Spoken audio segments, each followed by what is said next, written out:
regarding third-party EODs is new to me. Okay, okay. Tell me about Well, it's not just LPCs. It's any LVXPs, you know, LCSW, L, all the different L's. LABCs. It's basically a form that you can download, but it gives you the authority. I mean, there was this clause passed in the statutes that gives the licensed person authority to basically contain a separate individual. And so if you presented that form and you sign it to law enforcement, you know, say you call the police up to wherever you're at, that policeman has to take them into custody and transport them to Northwest Center, the ER, has to give that person some advanced treatment. So That's really a huge change. it was a big step, and we don't broadcast it in our field because we do say you have to go to the ER, call 911, and those are effective ways. But if that person doesn't have the means to get there, you don't use it. We've used it twice since it's been activated, and so hopefully the first policeman that dealt with it, what are you talking about? I need to call in and make sure, but it's worked so far. Just a couple of times. Thank goodness. But it does have to. Yes. Right. More of a been there, done that. So you don't understand. I like patience. I'm sure. Right. I do. Yeah. So for people that want to further study, the information I'll present coming up in the last half of our ethics, a lot of this information was gleaned through my seminary education. So the seminary I attended was Phillips Theological Seminary. They really don't try to beat a theology into a person. In other words, they don't try to instill, okay, this is the doctrine that you have to. They really take more of a empirically, if you can put that label on there, they really take more of a evidence-based approach towards studying not only Christian, scriptures. They also, the classes that I took, they really don't take an imposition, trying to impose beliefs on folks. It was really more of a, this is I think why I did it, is it's more of kind of a survey and a study of ways that different denominations think, different people think, even different religions, different cultures think. I learned more from this education multiculturally than I did taking a multicultural class by far. I learned more from this. So I'm going to try to take you through the content of at least a couple of classes that I took, and this is going to be so brief. I mean, it's like, because each different religion, I want us to be able to see where people's ethics are coming from. Because we brought up Orlando, we brought up, the Paris attacks. We can bring up 911. Those are things that affect all of us, our whole world, because given a response from us, from another country, there are nuclear arms out there still. And I was a child of the Cold War, and that was an anxiety going through the 80s. Well, if they press the button, we will too, and everybody's done. So that's still an existential possibility out there. So I think it's something that we all should be concerned about on a deep level. What makes people tick? Who's possibly a threat? Who's not? So we're gonna cross some of those bridges. We're gonna go through some of that. It's not necessarily going to be this particular point of our ethics training is not going to be like we did the first point, exactly hands-on application. But we're going to circle back to the end. Hopefully, we'll, time permitting, circle back to the end and see where all this information can inform us in our therapy, in our practice. I took a couple of classes. One of them was just a world religions type of survey course.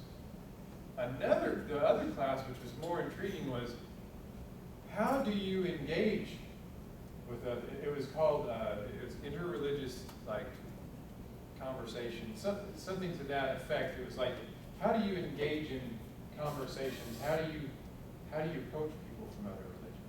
Not necessarily to proselytize them to make them Christians, but how do you interact with them? And so that I actually had to interview for that class. I had to interview somebody who was Buddhist. It was by my choice. I also had to interview for the other class. I took somebody who was Hindu, and I was very fortunate. My sister lives in Stillwater, and right next door to her, there's an engineering professor from Oklahoma State University that is, fully practicing Hindu from India, vegetarian. The red purification dog, the whole 9 yards. I took my shoes off near the house. It was a really enriching experience for me, these two classes. So that's kind of what we're going to talk about. I will not be able to do every one of these justice. And so I think when I first sat down, I bit off more than I could chew. But what I'd like to give you all is some handouts that kind of go through. You should have 4 pages each, hopefully, and I think there's more people. I didn't plan on quite this many. But this is a comparison. Did you have just 3? Did you get all 4? Okay. This is a comparison of religions. Are yours all the same? What I might do is I might supplement the discussion with these afterwards. I think when I printed them off, they didn't collate. So, if you all would like something to do while I get into more abstract content, there should be a 4 that go with each one of these.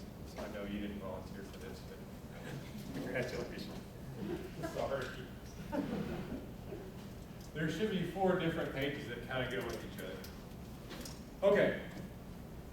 So let's kind of talk about the history that leads us up to today, where our religions are. What does this map represent? If anybody has looked at it or guessed, what would you venture to guess what this map represents?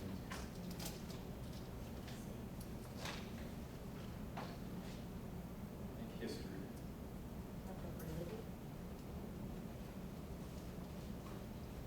This is, for the red areas, you see a lot of red up here. This is the height of the British Empire. So you think about colonial studies, colonialization. There for a while, that's where the United States, rebelled against Britain. We were a colony. So you see this massive colonization by Great Britain. But that wasn't it. What other countries colonized? France, yep. France did a lot of colonization here in West Indies.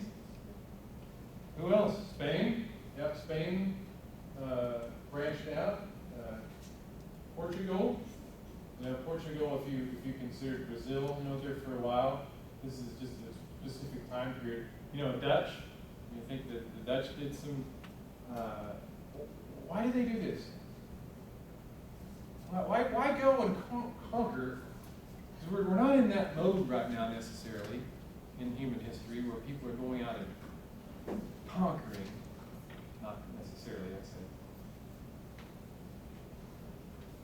Why are they doing this? It seems. Is there anything that seems unjust about this as we look at it right now?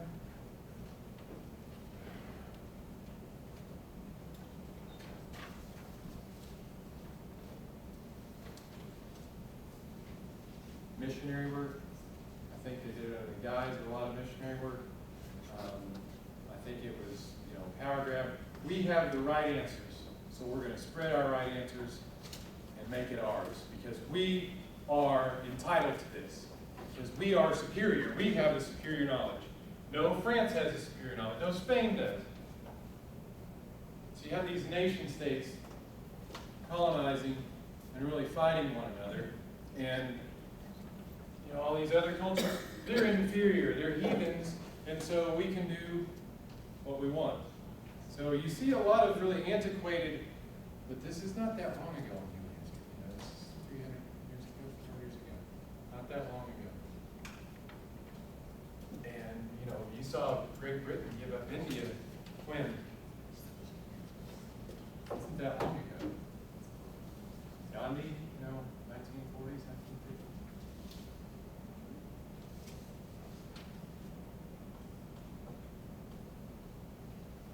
If you look at religions and you look at the population of the world, the largest religion is Christianity. About one out of every 3 people in the world. And why did that happen? You know, that Christianity started here. Well, what religion was that nation? What religion was that nation? What religion was France? And a lot of this missionary, you know, we are giving people their eternal salvation.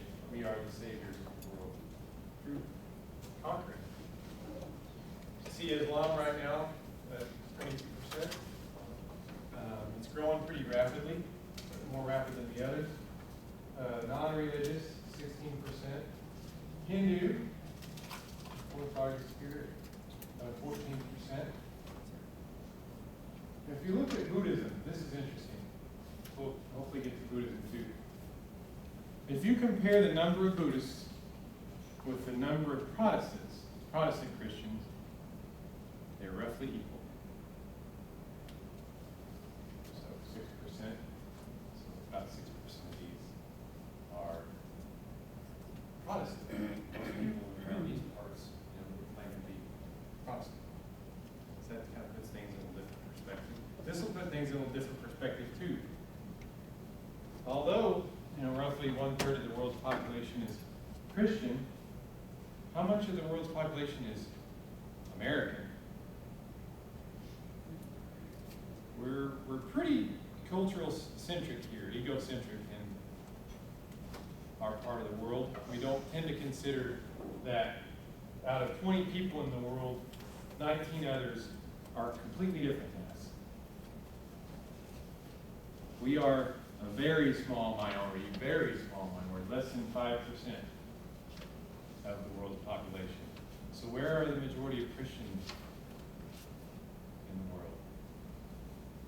They're not here. Majority of Christians, if you look at Europe and Africa, they are roughly equal, but they outnumber Christians in the United States, Africa, South America. You see the biggest growth in Christianity actually in sub-Saharan Africa and South America. So, and the Christianity doesn't always come out the same in sub-Saharan Africa or South America. We get so locked into our own mindset that we just lose, you know, we're so focused on our lives and our Facebook feed and our media that we're getting and our family. We lose track of the other 19 people that are out there. The world is a much bigger place with humanity and cultures than we like to give it credit for. If there's one thing overarching that made this more difficult and why I can't get to everything, is because each one of those religions that are up here are diverse. Everybody practices Christianity a little bit differently. Honestly, think about all our denominations. I'll get a slide up here in just a minute. It's just, we have so many denominations up here. Hindus. You may know how many gods the Hindus have? Roughly 330 million. So for us, we're supposed to have the one true God or the Trinity or whatever, you know, whatever we do with it. How did that we'll get there. But they said there's a God for everybody. One of the things I was watching. Chinese religions, these we won't get to them today, but they're very diverse. There, some folks worship ancestors, some folks are more Taoism, some folks are more. And there's a lot of different things. Buddhists, there's really two different strains of Buddhism, and different ways of looking at Buddhism within there. Within Islam, there are different sects. Although I will say that this is a more homogeneous. If you compare this Islam with the rest of the religions of the world, this is more homogeneous.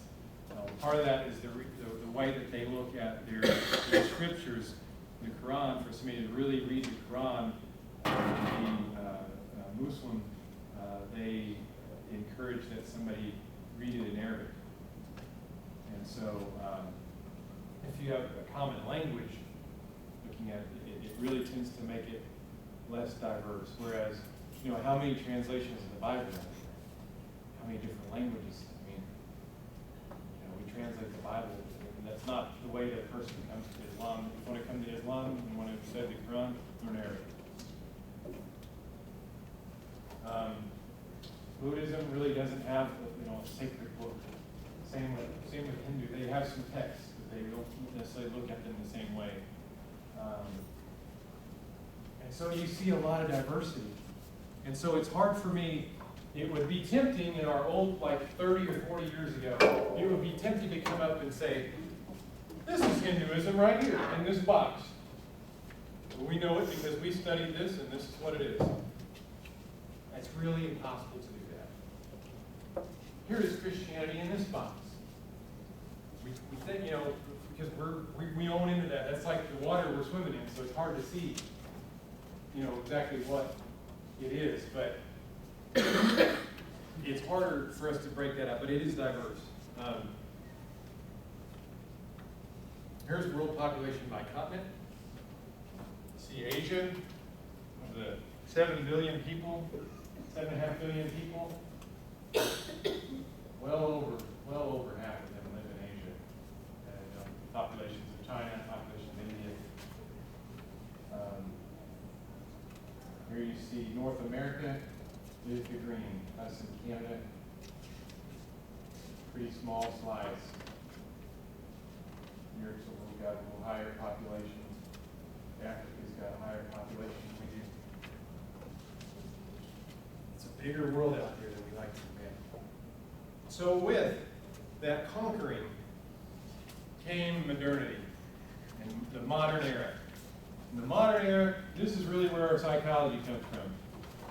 We believed in this universalism that we can find the right answer for everything. Application of ideas thanks to all cultures, circumstances, regardless. We have the right answer for everybody in the world. The right answer can and will be found. So you saw the discovery and colonization of the non-Western world. You saw the rise of the nation state and nationalism, because our way of believing is better than your way of believing, because this is the right way. Increasing role of science and technology. You saw urbanization, mass literacy, a big jump in literacy, mass media. You saw the emergence of social sciences and anthropology. The modern era is the reason we have jobs right now. It's because we have some trust that by going through these types of education events, that we have something that can help. We have something that can help others. And we have the evidence to back that up through science. Naturalist approaches to art, evolutionary thinking in geology. That was a hard thing for a lot of religions, the evolutionary thinking. Still is. Biology, politics, and social sciences. Beginnings of modern psychology. A growing disenfranchisement of religion. You saw Russia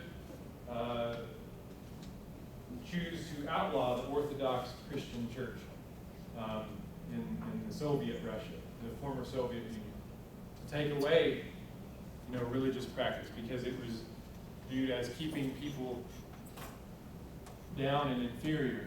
Religion is the opiate of the people. kind of thing. There's a loss of, and a grievous loss of religious influence and religious belief. But there's also a reductionism, and this is where our science goes in. If you can break something down so small, we can understand it. You know, think about, you know, atomic physics.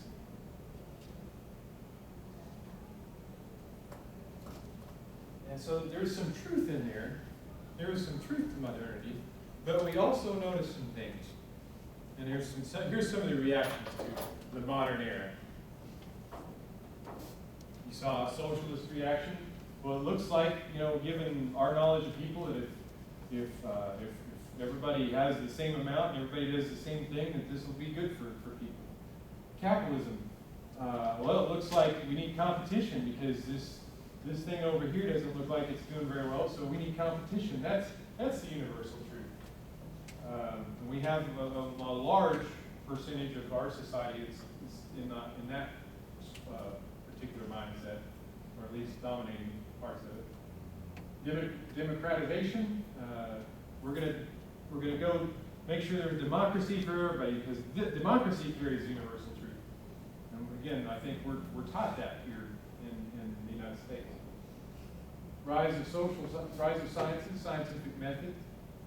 You know, science gave us a lot. Science has really given us you know, we came from pre-modern world where, you know, things were due to evil spirits and we didn't understand things, and then the modern world gave rise to the scientific method, and now we can look out on the horizon and know that eventually that horizon is going to curve. It's not going to be just a flat earth. We're going to know that, you know, it looks like the sun is rising and moving across the sky.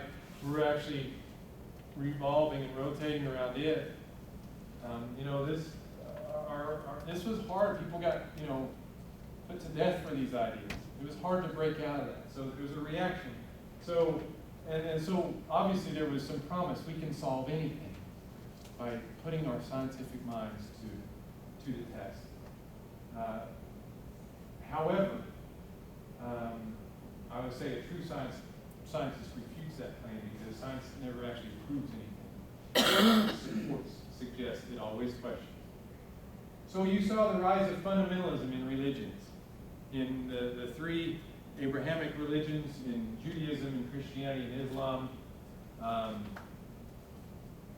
this is not acceptable. This goes against what we were taught. This leads to uncertainty. The certainty and absolute truth can be found in religion. So you see people kind of marking out their territories and moving back. So even though there's plurality, and I'll say this isn't the reaction of all of them together in accordance. Each one of them had their own segments of fundamentalist thought versus, okay, well, I'm going to try to compromise versus I'm going to try to accept this new knowledge.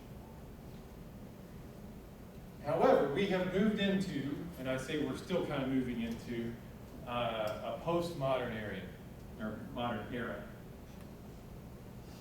We've seen a real disillusionment with modernism. Postmodernists rooted the unfulfilled promises of science, technology, government, and religion. Postmodern moves into an idea, I think, in its extreme. There is no absolute truth. I said, we were just talking about ethics. And you're telling me that on this photo, I'm supposed to throw this ring out. What do you mean there's no absolute truth? What? I don't understand. Postmodernists believe that the notion of truth is a contrived illusion, misused by people in special interest groups to gain power over others. I will say there's another camp of postmodernists that would believe that there may be many right answers.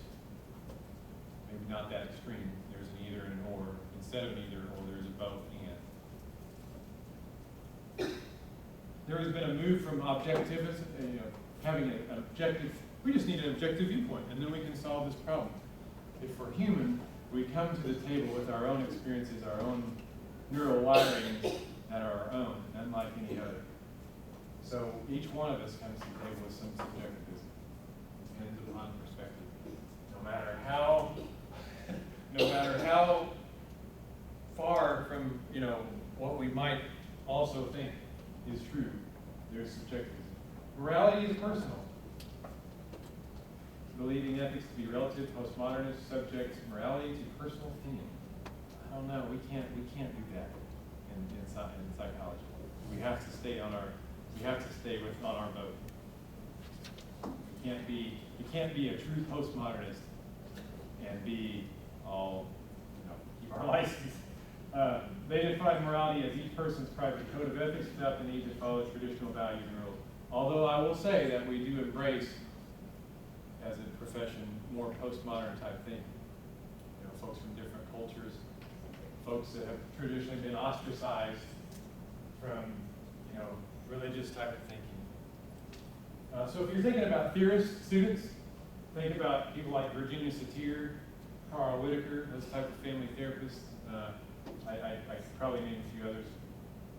I would say we're still defining this era, because that's what we're in. It's hard for us to really put our finger on anything that we're involved in, because it's like the air we breathe, it's the water we're swimming in.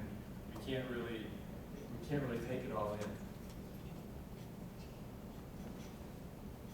And I'd say the same thing about modernity. I think we're still leaving that behind.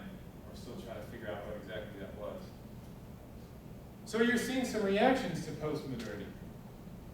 You're seeing, as a society, I'll get into some slides that show this, you're seeing, at least here in the United States, and I think worldwide, some increased inclusivity. Whereas women's rights traditionally, throughout the history of the world, have been trounced upon and not given a platform, at least in the last 100 years here, and I think increasingly across the world, you are seeing increased inclusivity, increased individual rights, even though it seems like, gosh, there's just all of these things are happening wrong. It's not bad for us to see all these things that are happening wrong, but I think it's important for us to also take in what are some good things that are happening as well. So there's maybe some positives. Then you have this quest for authoritarianism. I mean, Islam is like the fastest growing religion on the planet right now. And it offers something absolute. Authoritarian, what's the difference between authoritarianism and, say, authoritative type of thinking? What's authoritarianism? What does that bring to mind? More radical? I don't know. A little bit more radical. If you're thinking parenting styles, what's an authoritarian parenting style look like? Absolutely. It's my way or the highway. Because I said so. People are looking for that. People are looking for the absolute authority. Because what happens in postmodernity when it's all subjective? No, you can't do that. Things are breaking down. You've got to have some authority. So you're seeing this movement toward more authoritarian. At least I can say in our culture, and I would also make an argument in Islamic culture. Quest for the right answer. Still, I can't be good with both hands. I have to find the right. There's one answer. Got to find it. Which kind of leads to more of a fundamentalist religious view.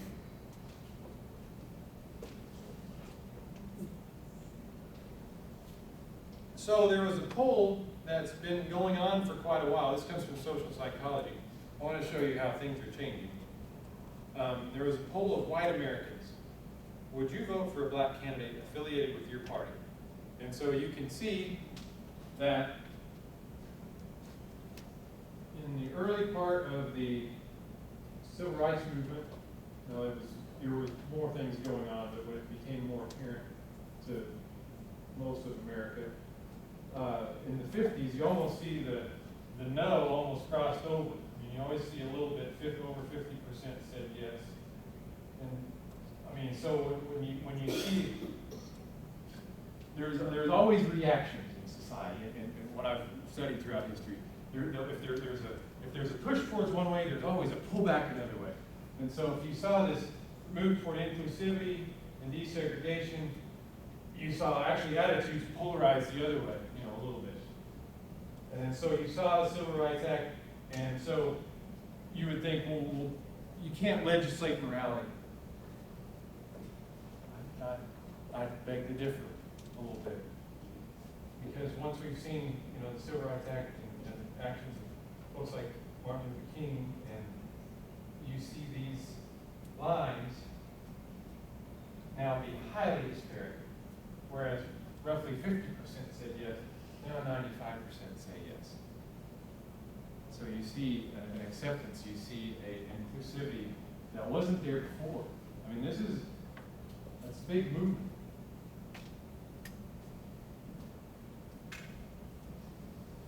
You saw something similar with, and it goes back to the 40s.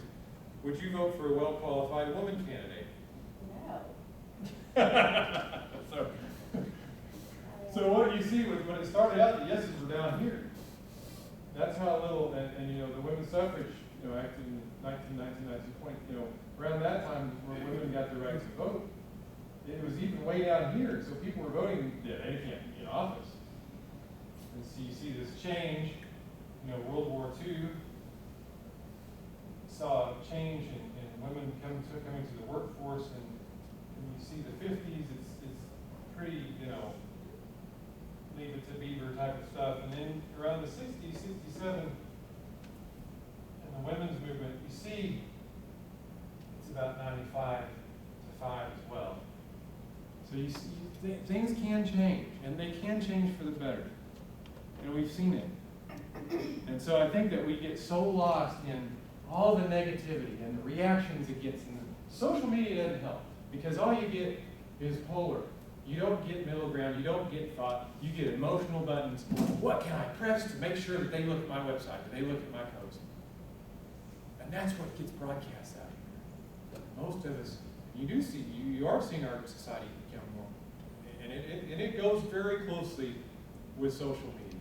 And you can look at the trends, and we're still in the sorting this out, but the trends say this isn't necessarily a good thing for us unless we figure out how to use this. Unless we figure out how to use our frontal lobes again, and not our primal brain that's reacting in a negative emotional way. So anyway, those are some trends that have happened. Is there a relationship in the growth of the influence of religion and politics in that very graph right there, with the moral majority becoming outspoken politically about the same period of time that division started? Was that some resistance, maybe? Well, okay, so what you're talking about, the spikes that go in the opposite way, because they started to trend that way, and then I'm talking about the 70s, when the yeses and nos started consistently started spreading out. Yeah, started spreading out. Yeah. It was about the same period of time, in my mind, Yeah. that religion became more interested in involvement in politics. Starting with the moral majority. You're There were right. things before then, but Yeah. that's when it really became. Follow on those guys. I agree with you. One of the things is, you still have this segment down here that is holding on to these prejudices. And so I think that with social media and the way that we really have a lot of ability to record information right now. You might have seen these people out on the back 40 or 50 years ago, and you wouldn't know about it. But now, well, I don't believe that these people need to have any rights.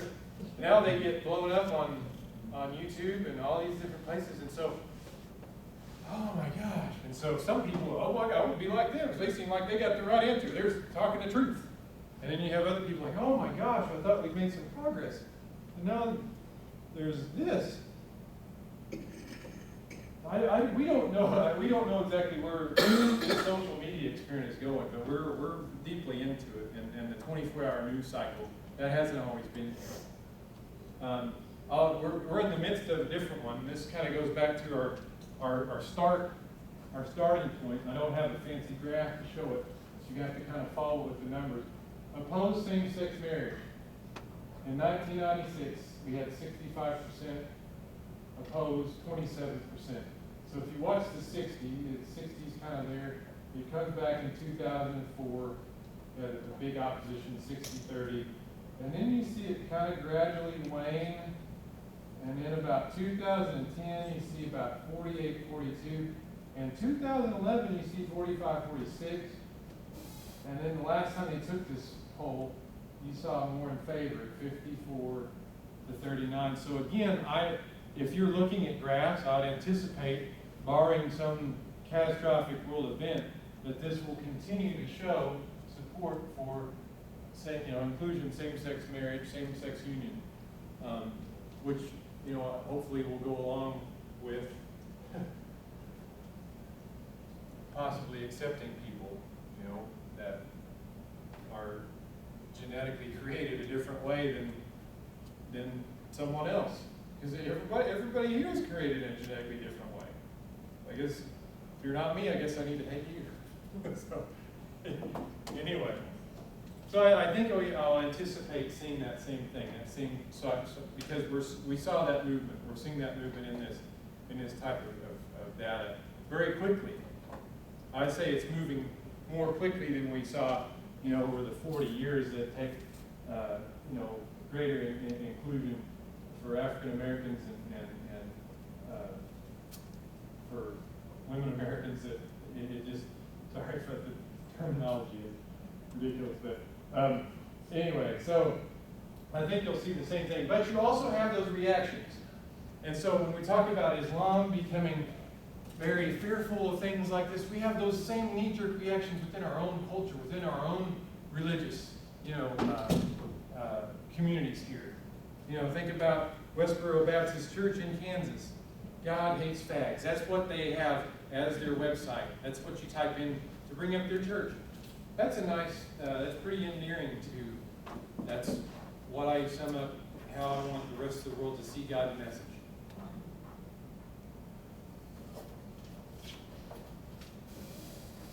All right, so what do Orlando and Istanbul?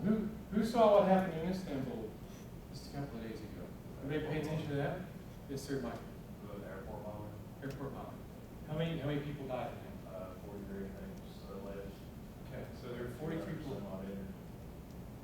Okay, so what religion and what religious background is Turkey? What makes up their?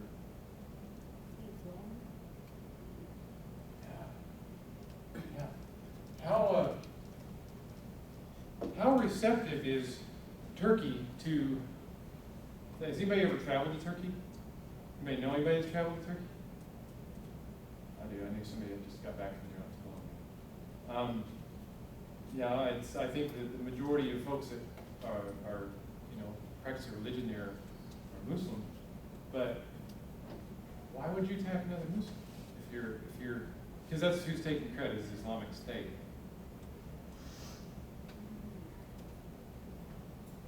Why was there attack on Florida? What was the guy posted some things on social media.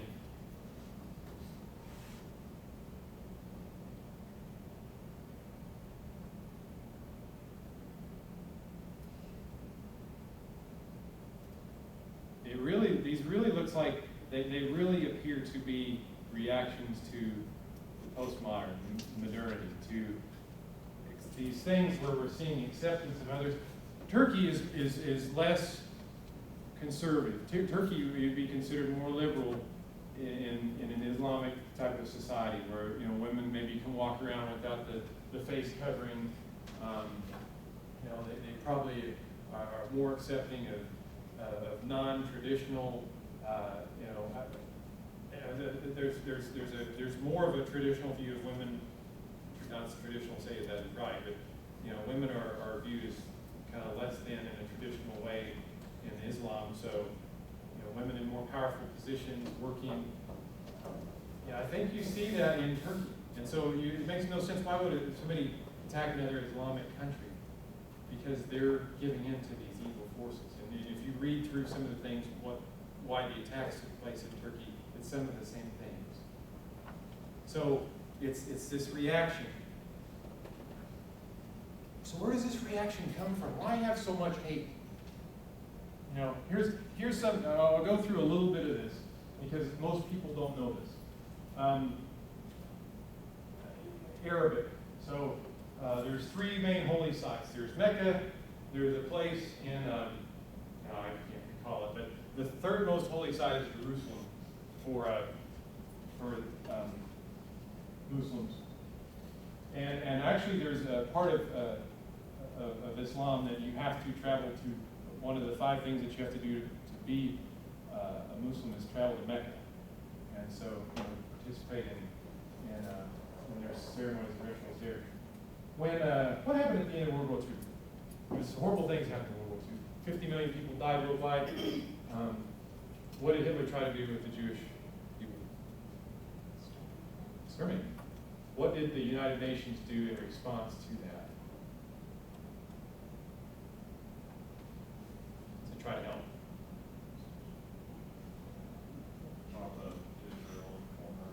They gave Israel according to their scriptures, their former land. And there are scriptures, I mean, for Christians. They gave Israel their former land, former homeland. There were people already living there for a long time. The Jews had not formally had a country for at least 2,000 years. So, what do you do with the people that were living there? Well, here's what they did. They moved them out and made them refugees. So 100,000 went to Lebanon, 4,000 went to Iraq, 50,000 went to Syria. Let's see here. 200,000 got moved to the Gaza Strip. 7,000 went to Egypt. 100,000 people went to Jordan. All in all, for the Jews to get their homeland, and you know what? It's hard for me to say what's right and wrong because I'm not living those history, but they created an estimated 1.5 million refugees, primarily Arabic, Islamic. So what sort of resentment if somebody came into Enid and says, you know, this used to belong to the Native Americans, and so the Cherokee tribe likes this land right here that is sacred to them, so guys, go on down here. Your house doesn't mean anything. Your house, yeah. You can have some resentment. Just a little bit. They continue to get stepped on. So first of all, that area that was, who had that control of that area? Britain. Britain had control overall. Britain being a Christian nation. The Jews got treated pretty bad. Let's give them this land. Influence of Western culture, you saw a lot of that coming in. You know, the Jews were in a diaspora, so when they came back to the homeland, they brought with them a lot of different world cultures. I mean, if you live somewhere, when in Rome, you know, if you live somewhere, you start to become a part, regardless of your religion. You start to become secularized. And then you saw Jewish settlements. You saw kind of a rise of Zionism. I would say that's the fundamentalist kind of wing of Judaism. You know, the reaction, this is our God-given territory, and we're going to stay here, and you guys are wrong because God told us this was right. So you had the 6-Day War. They captured a lot more territory in the 6-Day War. They had the Yom Kippur War. They didn't actually capture a lot more territory there, but it was, you know, they're fighting folks that are primarily Muslims. And so you also see in this concept of jihad in Islamic scripture. And it is primarily understood by what I understand to be a vast majority of Muslims. Jihad stands for a battle.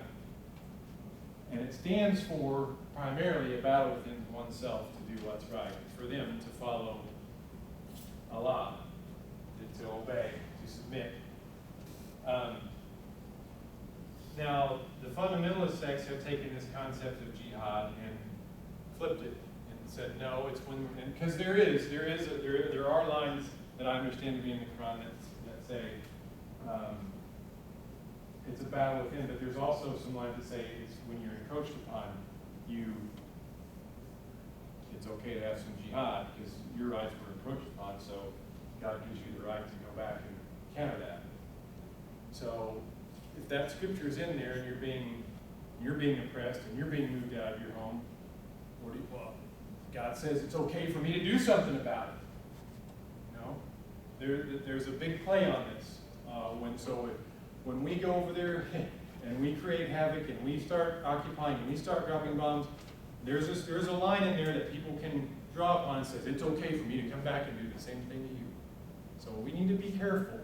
We need to be careful, and we can't just, in my opinion, this is just Taylor Handoff speaking right now. In my opinion, we need to be careful on what we choose to do, because in my opinion, we created ISIS when we invaded Iraq in 2003. I think there were segments already there, but if I'm going to talk about what's going to motivate me to go kill somebody kills a member of my family, my mom, my dad, my kids, I've got nothing left. I'm going to go find the people that did this, and then they're going to suffer. Especially if I can find it in my scripture that justifies my action. So we should be very careful and cautious in our approach. And I think it's important for us to keep comparative ethics in our minds. We have, for those people that are Christians, we have some sayings in our own traditions that help us. And when we're reviewing this, hopefully you're taking this the right way. When we're looking at somebody else, there's a tendency to pay attention to that speck in their own eye and not pay attention to the log in our own. So we each have our own faults, and I think that's why I keep coming back to there are segments of our own society that have fundamentalist and radical type of thinking. This was for one of the classes, the comparative world religions class. This was a required text, and you'll see Osama bin Laden, Timothy McVeigh. This guy was from Japan, did some terrible things in the name of religion. It talks a lot about why is there seemingly across religions, why is there this self-destruct button or this button that says, we're taught beneficence? Why is there this maleficence that's in there? Why is there this drive to hurt other people? And so it goes in and it makes parallels to try to understand why people do things in the name of religion that are violent. So this is a text for you guys to consult if you want to do some more research. This is another text. I've not read the whole thing, but I did browse through it. I think it's important for us to become, as a culture, more religiously literate. I know when I look at that chart, about 4.6% of the population of the world being the United States, it still has an impact on me. Even though I've studied, because I'm like, this is so little right here. There's so much more out there. So I think it's important for us to understand other people. For those of you that are Christian, there's a couple of different resources here. This author is James Fowler. Really kind of takes more of a modern approach, saying there might be a universal type of theme out there. Takes a look at Gandhi, Martin Luther King, a couple of others, Mother Teresa, and tries to create some common threads. Tries to, actually, for those of you in psychology, he actually pulls a lot on Erik Erikson and Erik Erikson's developmental stages. So for those of you that are interested, these are kind of fun read, but it talks about how maybe fundamentalism limits our cognitive ability. We're limiting ourselves. We're not using all of our brain if we get trapped into a fundamentalist type of thought. And he's speaking to Christians. It's not speaking to somebody from Islam. this is a pretty good book here. As you can tell, I've had interest in this topic for quite a while. I bought this quite a while back, and because I wanted to see what does therapy do? What do we do for? Is there something that we can intervene with somebody that's, I can't stand, that race of people or that segment of people or that religion of people. Can we intervene? Can we do something to prevent this? So I went to look for Ellis and through our psychological, theories.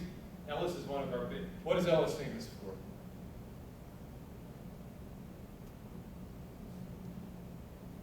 He's on the test. He's on the His NCE. hospital, his daughter runs. Really? Is his daughter at the hospital? Yeah. Where at? On the East Coast somewhere. Is it psychiatric hospital? Yeah, you can go there, she or do like a little week program and learn and be taught by them. Really? Did you do that or just found out about it? Taylor, I'm missing. No, I actually tried. Oh, really? Okay. That's cool. Yeah. What is His theory. what is I'm not Albert? quoting it, I'm just giving more information. No, I love that. You know exactly where it was. What is Albert Ellis famous for? Social work. Albert Bender. Come on, Aaron. REBT, absolutely. Rational emotive behavioral therapy. That'll be on the test. Maybe. Yeah, Albert, it will be on test. Albert Ellis is responsible for rational emotive behavioral therapy, one of the big strands of cognitive behavioral. And so I would put, really, in my mind, Beck and Ellis as kind of the founders of what we do. Because basically what we teach here in college is CBT. What I teach post and supervision is CBT. If you go look for a technique that's founded in research, it's most likely going to be CBT, cognitive behavioral therapy. So I wanted to see, okay, wow, you wrote a book on this. You wrote counseling religious persons. So I want to jump in here and see, what can I do? Can I learn anything from this? And so it was a little disappointing in that it's more of a coddling approach, like, we can do counseling without stepping on somebody's belief. And that's okay. That's what we're supposed to do. Don't get me wrong. I'm not sitting there to say, well, when you do CBT, you're supposed to tromp all over somebody's beliefs. But if there's something very fundamentally wrong, I haven't found the theory that jumps on that. So we're still in the and I kind of like Shay. She kind of went with the mental disorder. What if somebody? I'll pose this. What if somebody presents without other signs of dysfunction, without meeting criteria for our DSM-5, and still has these type of notions that I can kill that other person is perfectly right. Is that automatically, is somebody saying that I can kill that person and it's okay, does that automatically put somebody in the DSM? Yes. Are you sure? Yes. No, you're right, no diagnosis, you're fine. Yeah. Are you sure? We want Listen, to. we're going to use an example we had. Okay, so let's say, I'll give you an example. Let's say, and this is a horrible example, but let's say somebody kills the person closest to you. What is your automatic reaction? I'm going to kill him. Absolutely. That's acute If stress. somebody- That's acute stress. It's acute stress, so it That's involves, DSM. what I'm talking about is I'm trying to determine, because when we label somebody with a diagnosis, are we excusing that? No. And on a certain level, we might be. Because by labeling you acute stress, there's your defense, so you get off. Okay, so I have an example. There was a gentleman that was on my caseload that had been on a caseload, an adult, made some poor choices. And they came to my office and said because he was in trouble with the law now because of his choices, he kept having thoughts of killing the family, killing the girl, and then he's researched where he can go outside of the country, whatever. So I reported that to the judge that revoked his bond, but reportedly he has no diagnosis. Because he didn't meet criteria elsewhere. Well, he had been tested somewhere else and they indicated, and I don't No know. diagnosis. I'm gonna challenge you to find that it automatically qualifies somebody for a diagnosis if you want Well, to. and maybe access too, but I am under the impression that if you're a 45-year-old man and you knock out a 12-year-old or 13-year-old, Yeah, you're pedophile. yeah, so So, that's, so that's not necessarily, think bigger than that. Think of just a situation. So I'm gonna challenge you. So you mean like a person that's never been diagnosed, like you? now let's not use him, we know he's been diagnosed. I'm just saying, let's pretend you have it, Okay. just you. Now, you don't have to. He feels obligated to say that. I'm just saying, so you're talking about a normal, functioning human being, goes to work every day, has never been in trouble, never had a diagnosis, and is, Kill somebody. Beliefs kills and somebody. attitudes aren't a diagnosis. It's how That's- problematic. Bill, how you got it. problematic are Bill, they? you got it. Beliefs and attitudes aren't necessarily diagnosis. How problematic They are. might those beliefs? They aren't necessarily diagnosed. Not They have to be necessarily. demonstrated in necessarily. some way before they're gonna be a criteria. Not just verbally expressed. Right. That may be the beginning of asking more questions and. I would be tempted to jump in and say, yes, that person's definitely got that. Because we've got a label for everything, right? Because we want to get paid for one thing. Oh, yeah. I guess I'm under when I was trained at, when I was going through graduate school, I did testing for the psychologist, and they were like, you need to minimize your diagnosis to cover your license, and minimize it. And that's not where I'm at currently today, because I feel like I do need to cover myself. Well, I'm not that way. I'm not trying to minimize your diagnosis. I'm just. No, I don't think you are, I'm just saying that, I'm just making a point that if somebody gets wrapped up in their own thoughts